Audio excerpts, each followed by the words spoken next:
Handa ka na bang marinig ang tunog ng tapik, hampas at sigaw ng mandirigmang Pilipino? Ito ang Maglalatik, isang makasaysayang folk dance mula sa Biñan, Laguna na nagpapakita ng tapang, disiplina at pagkakaisa ng mga Pilipino. Ang Maglalatik ay isang sayaw panlalaki na ginagamitan ng mga bao o coconut shells na nakakabit sa katawan at ginagamit bilang instrumento ng rhythm. Sa bawat hampas at galaw, mararamdaman mo ang enerhiya ng labanan, simbolo ng kontra sa pagitan ng mga Kristiyano at Moro dahil sa pinag-aagawang pagkain na latik o coconut residue. Hindi lang ito sayaw, ito'y palabas ng tapang, tradisyon at pagkaakilanlan ng Pilipino. Ang Maglalatik ay isa sa mga pinaka-enerhetikong katutubong sayaw sa Pilipinas. Nagmula ito sa bayan ng Biñan, Laguna at karaniwang isinasayaw ng mga kalalakihan. Ang sayaw ay gumagamit ng bao ng niyog na nakakabit sa katawan, sa dibdib, likod, hita at braso na pinapatunong sa pamamagitan ng pagpalakpak o paghampas habang sumasayaw. Ang salitang Maglalatik ay galing sa latik, ang malutong na bahagi ng niyog na niluluto upang makuha ang langis. Ayon sa mga kwento, ang Maglalatik ay unang isinayaw bilang simbolikong labanan ng mga Kristiyano at mga Moro dahil sa pag-aagawan sa latik na noon ay mahalagang produkto. Sa simula, makikita ang dalawang grupo na nagtatagisan ng galing sa pagsayaw. Tila may labanan, ngulit sa dulo ay nagkakasundo. Ang sayaw na ito ay nagpapakita ng kapayapaan, pagkakaisa at respeto sa kabila ng pagkakaiba ng pananampalataya o pinagmulan.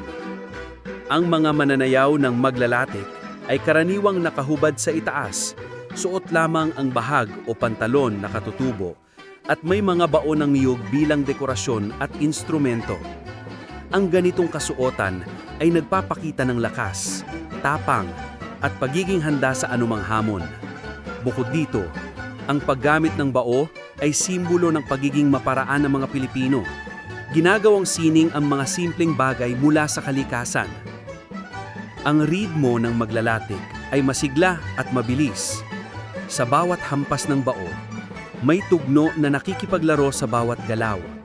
Kailangan ng mahusay na coordination at matinding focus dahil ang bawat tunog ay kailangang sabay sa galaw ng katawan. Ang musika ay binubuo ng mga tambol at iba pang perkusyon na nagbibigay ng matapang at makisig na tunog. 5. Ang sayaw na ito ay hindi lang nagpapakita ng lakas, kundi ng discipline at synchronization.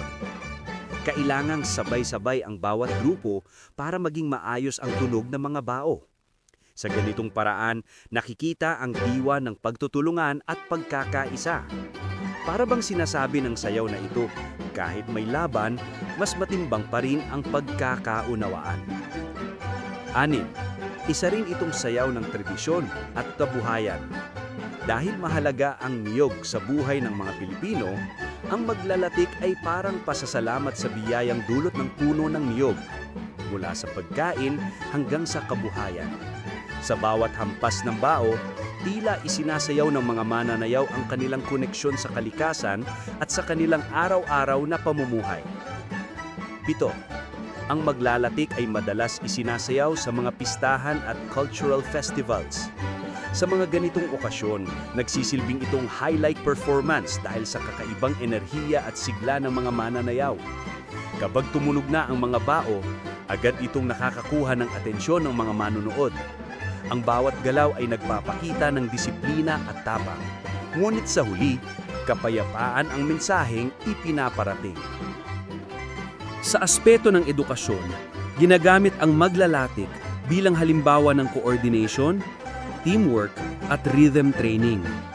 Ang mga estudyante ay natututo ng disiplina at respeto sa kanilang grupo dahil ang bawat isa ay may mahalagang papel. Kapag may isa lang na hindi sabay, maririnig agad sa tunog ng bao. Kaya teamwork ang susi para maging maganda ang resulta. Sa kasalukuyang panahon, Ang maglalatik ay patuloy na buhay at ginagamit sa mga international cultural shows upang ipakita ang masculine energy at tradisyon ng mga Pilipino. Minsan ay pinaghahalo ito sa modern dance performances, ngunit laging nananatili ang simbolismo nito. Lakas, galing, at pagkakaisa. Ang tunog ng bao ay naging tatak ng tapang at determinasyon ng lahing Pilipino. Sa kabuuan, ang maglalatik ay higit pa sa isang sayaw ng bao o labanan. Isa itong pagsasalarawan ng buhay ng mga Pilipino. Puno ng pagsubok, ngunit laging may pagkakasundo sa dulo. Habang tumatagal, nananatiling inspirasyon ng sayaw na ito upang ipaalala sa atin na ang tunay na lakas ay nasa pagkakaisa, hindi sa tunggalian. Sa bawat hampas ng bao, naririnig natin ang tibok ng pusong Pilipino. Matatag, masigla, at mapayapa. Ang maglalatik ay higit pa sa isang folk dance. Ito ay pagsasayaw ng kasaysayan, tapang, at pagkakaisa ng lahing Pilipino. Sa bawat hampas ng bao at sabay-sabay na galaw ng mga mananayaw, ipinapakita natin ang disiplina, respeto, at galing ng ating mga ninuno.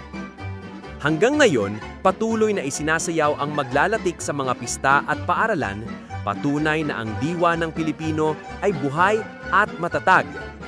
Kaya't sabayan natin ng palakpak at paggalang dahil ito ang sayaw ng puso, lakas at dangal ng Pilipino.